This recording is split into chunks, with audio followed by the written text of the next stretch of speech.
Hey guys, my name is Ash, and this is Ash Yaps episode 2. I want to say a massive thank you to everyone who left comments, likes, and nearly 1,000 subscribers on the first episode. That's insane to me. I was not expecting such a huge turnout, and it's amazing. It's genuinely mind-blowing to me, but the fact that so many of you resonated with this type of content, it's really, really great to see, and I hope I can keep bringing it to you guys for as long as possible. The first message this week that I wanted to talk about was one that said, any advice on what to do when you just feel lost in life? And this is weirdly quite an introspective question for me because it's a question I ask myself all the time. I often find myself feeling quite lost because YouTube as a career isn't one that has everything laid out in front of you. There are careers in life that do have that, like for example, if you want to become a doctor, you know you've got to go to university. You've then got to get a PhD, and there's all kinds of roads that are all laid out for you, mapped out for you, and you have years of your life just set in stone in front of you if you decide that's what you want to do. There are other careers, for example, like YouTube, where nothing is guaranteed and no future is set out in front of you. For example, I had no idea when I started YouTube that it would even be a career. For me, it just started out as a fun hobby. I actually started YouTube just as a way of getting into university to study film, as I think I mentioned in the last episode, but it didn't end up that way, and by the time I was at university, I had to drop out after a couple of weeks because I couldn't balance YouTube and university on top of each other, and by that time, I had around 40,000 subscribers, I think, so I had to make a tough call. But when you feel lost in life, I think it's always best to come back to yourself and ask yourself, are you happy? Now, for a lot of you, sadly, the answer is going to be no, because if you're feeling lost, then you're probably not feeling happy. But then it leads you to ask, what would make me happy? What do I enjoy? What do I want to pursue? Now, pursuing things that we enjoy and that we like, our passions and potentially our dreams, like we touched on again in the last episode, doesn't always lead to money. Obviously, we need money, or else we're going to die. Yeah, pretty straightforward on that one. But it's still really good to know what you enjoy to do, because the start of any job or career that is intertwined with what you want to do often starts out as a hobby that you have to do on the side whilst you're hustling in your real life job. I mean, look at me. I started off in a supermarket. I didn't want to work in a supermarket. In fact, before the supermarket, I worked as a waiter in a hotel. That job was so bad. That job was so bad that I forget I even did it. That's how bad it was. But the point I'm trying to make here is, when you're lost, find that thing that you want to do, that thing that you're super passionate about, and if you're not sure what it is, then start experimenting. Try some things that you haven't tried before, and that could mean literally anything, from cooking yourself a meal. How do cooks find out that they want to be chefs? They do it by cooking and realizing, hey, I kind of actually enjoy this. Maybe try your hand at some creative arts, like actually painting or going down and doing some drama at your local theatre. There's a whole bunch of different ways that you can actually find what you're passionate about, but for a lot of us, we'll already know. So the key is then to work on that in our spare time. Work is exhausting for a lot of people, and I know I used to be exhausted when I would come home from work, and I only worked as a supermarket person, so I can only imagine what some people feel after their intense work weeks. But even if it's just for an hour or two, invest your spare time into your passion. And I'm going to say it now, as an avid gamer who has gamed my entire life, literally my entire life, sitting and playing games is not going to get you anywhere. Even if gaming is your passion, just doing that is not going to get you anywhere like becoming a pro gamer. If you're going to be a pro gamer, it's pretty obvious early on, I will say. I'm not a pro gamer, and I'm pretty decent at games, but it becomes extremely obvious because you get recognized for your talent very quickly, so don't bank on that. I would just say that's some big advice right there. Don't bank on becoming a pro gamer. But coming back a little bit from that tangent, I want to say invest an hour or two every day if you can. If not, every other day, maybe even twice a week, however much you can, into your passion. For me, that was making videos on YouTube, and I know for a lot of people, it's streaming or YouTube or something along the social media lines. Just invest time into it. Learn about it. I spent literal weeks studying and writing about YouTube before I even posted my first video, which was still terrible, but you have to have an interest in what you're doing, or else you'll just find yourself not enjoying it, even if you think it's gonna be a path that takes you down some rich, famous route. I'll spoil that for you now, it doesn't most of the time. And if you don't enjoy it, then it's just gonna be like any other 9 to 5. So you've gotta find something you actually care about. But here's the thing. Sometimes feeling lost in life doesn't always mean not having a purpose or not being sure what you want to do. Sometimes you know what you want to do, but you still just feel like you don't know where you're going, or you don't feel like you're going anywhere at all. I've definitely felt like that in the past couple of years. I've sat here and I've thought to myself, when does this weekly video making end? What is the next step? What is the point of any of this? And something I learned extremely recently that has really helped me is the idea that it is the journey itself that is the point.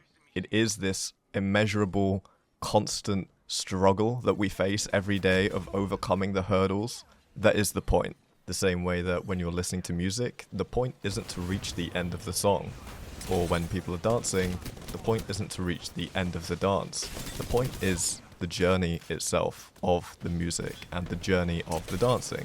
There is no finish line that we break through and everything becomes sunshine and daisies. It just doesn't come like that. But it's looking back on what we've overcome that actually is the enjoyable part. It's the journey itself that is the purpose. And feeling lost means you're just living. So I guess my advice there is to try and come to terms with the fact that this is life. This is what it's like. If it's not something you're enjoying, then of course you can pursue different avenues. But the key is to try and enjoy every minute here and now, even doing things that aren't necessarily enjoyable, because that's life, that's living, and we're alive. That's what we're here for. And I think personally that that is the key to happiness, just being content in anything that you do. The second message I wanted to touch on this week reads, "This might seem stupid, but how do I hang out with my friends? They all go to the same schools and I don't, and I barely hang out with them unless it's an event. I feel like they put so much less effort into hanging out with me than I do with them. I spend so much of my time just in my room or playing games online with friends, and it makes me feel awful about myself. I'm 15, and I'm just staring at the ceiling so alone and isolated. I just want someone to be willing to put effort in around me. How come everyone only cares when it's easy? Are all of my friends just terrible, or am I the problem?" This was a crazy one to read for me, because when I was 15, I had a very similar problem, except probably different circumstances. I also went to different schools with my friends. All of my friends lived over an hour away from me, and the only time I would see them is if I would be taken down over an hour to see them for a couple of days, and then have to be taken home by the end of the weekend to go to school the next day. So I know exactly what you mean with this one. It's definitely not easy. The thing is, as I've gotten older, the friends in that group that were actually my friends have stuck around, and those that weren't have left my life because they stopped making effort. Or maybe they didn't make any effort at all. The beautiful thing about this is that once you make a lot of effort to meet your friends, you can tell which of them actually want to be your friends and which of them are not actually your friends and they're just people that are in your life. Now, I appreciate at the age of 15, that's probably not what you want to hear. You just want to be able to hang out with people and have a good time. I was the same, trust me. It may be a case of having to make that effort yourself for a little while, and there's nothing wrong with that. If it gets you what you want, just do it. You could sit there and be angry about it that people aren't putting in the same effort as you, but trust me, in the end itself justifies the means. As I say, you'll see which of your friends are actually your friends of which of them aren't, which will set you up much better later in life to hang around with people who will make effort for you. I imagine out of those friends there are a couple that do make a little bit more effort than others, so try and put in more time for them. The fact of the matter is though, you say things like you just want people to put in the effort around you, and how come everyone only cares when it's easy? And the truth is, it's not like that at all. They're not thinking about you and deciding not to put the effort in. The fact of life is that everyone is super obsessed with themselves. They do not care about you in the sense that they're not sat there thinking about you in their free time. They're not sat there thinking about anyone else in their free time. They're thinking about themselves and their own life and their own problems. It's not a choice they're making to not put in effort with you. It's more so that they're just not thinking about anyone else because everyone's super self-obsessed these days. And it's always been that way. It was the same when I was 15 too. You might have heard of the phrase out of sight, out of mind, and I'm definitely guilty of this myself, where if someone's not local to you, you just forget about them. And it's not because you don't care. It's not because they're not a friend to you. You're just so wrapped up in your own life that these things do slip out of mind. You can't think about everyone and everything all the time. That's just not how life is. So my advice for this, overall, is to not take it personally. Keep putting in the effort to see your friends, because I'm sure they do appreciate it. And over time, you'll see which of them are your true friends, and you'll maintain strong friendships with them for having seen them over these years where it's not been so easy for you. And the last message I wanted to talk about has a lot of similarities with the first message we had, but I'm going to go down a little bit of a different route with this one. It says, how did you find your purpose in life? And I'm going to condense the next bit a little bit because it's a little bit long, but essentially it says I'm 14, I have to decide which subject to go to in school, and I only have an interest in gaming and not really school, and you feel lost with life, and there's a lot going on in your personal life as well. Let me just say this. You are 14 years old. You're still a teenager. You're not even halfway through your teens yet. Take a step back. It's so easy when you're online all the time, and I imagine it's way worse for the kids of today than it was when I was my age, because the only social media we had was pretty much Facebook. Twitter was still a baby, so the things we saw online were way less pressing than they are now, but even still, we had the pressures that you have. So having been there, I understand the pressure you feel. You've just turned 14, you're slowly starting to grow into an adult. Slowly, you're still way off. And that's the key I want to focus on. You're 14, and you are still a kid. Like it or not, no matter how much older you're feeling now than you were last year, because trust me, every time your birthday rolls around, you're going to feel more like an adult than you did the previous year. Listen to me when I say this. You are still a kid. You don't have the pressures of adult life on your shoulders yet, and you won't for at least another 4 or 5 years. And to just enjoy being a kid. You don't have the pressures of adult life, and you don't need to have your life figured out at age 14, or 15, or 16. Obviously, you're presented with a lot of choices around this age, needing to decide what things you need to study in school.